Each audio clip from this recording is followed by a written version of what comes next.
His side of the bed was cold to the touch. Her door was ajar, the bed boldly made to prove a point. She had not slept, not here at least. The baby was awake and agitated, murmuring at the shapes the sun made on the ceiling, feet dancing.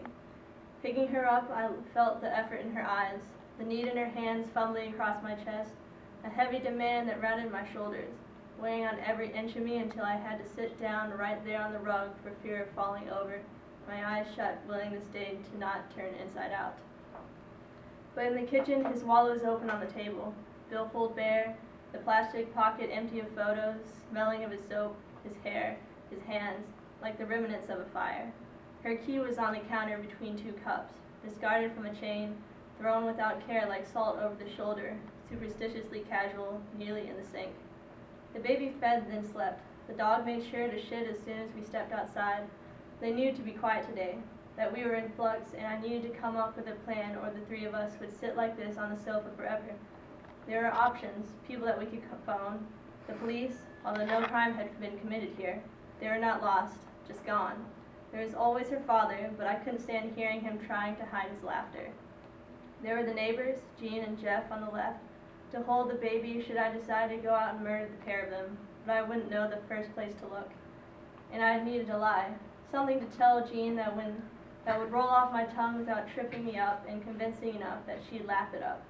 Something like, the dog's gone mad and I need to phone the vet. But that hardly seemed fair to Sully his placid temperament.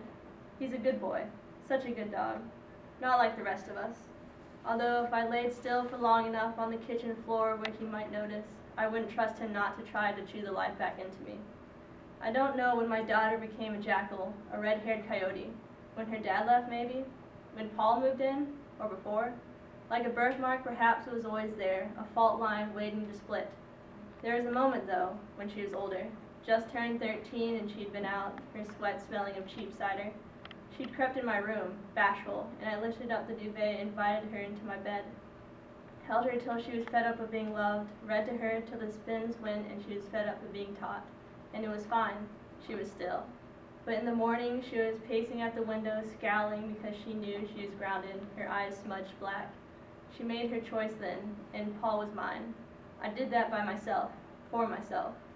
She'd warned me for being selfish by disappearing every now and then into her bedroom or after school and into herself, but I wanted him, and I thought we'd learn it together, how to fit, how to each move one seat around the dinner table so no one was sitting where they usually sat, or in a chair that should be occupied by someone else, and we could start from scratch. But she had a point to prove, chose a fork in the path, and I couldn't call her back. She became so quiet I was never really sure where she was. I would glimpse her hair whipping out of sight like a fox's tail as she moved through doors and down the hall. I would find little piles of her clothes in odd places, stacked like cairns. Once I found her standing by her wide-open bedroom window, in front of the net curtain, completely naked. I grabbed her and pulled her away, shouting, "What are you doing? The whole world can see you." "Just drying my hair," she said, as if floating about and flashing the ice cream van and all the kids in the cul-de-sac was sensible. She came like fiction to me. I lost her once when she was younger. She was 3, maybe 4 years old, in the park in town.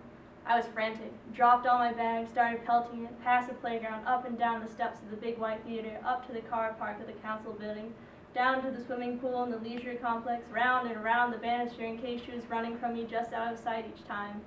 I saw her finally, knee-deep in the duck pond, her face half covered by the weeping branches of a willow, a frustrating length, like a too long fringe that needed trimming, tops of her bright white legs half in the shade, her baby teeth on display like little trophies as she stood there smirking. The only trouble she'd ever been interested in was the kind she made herself.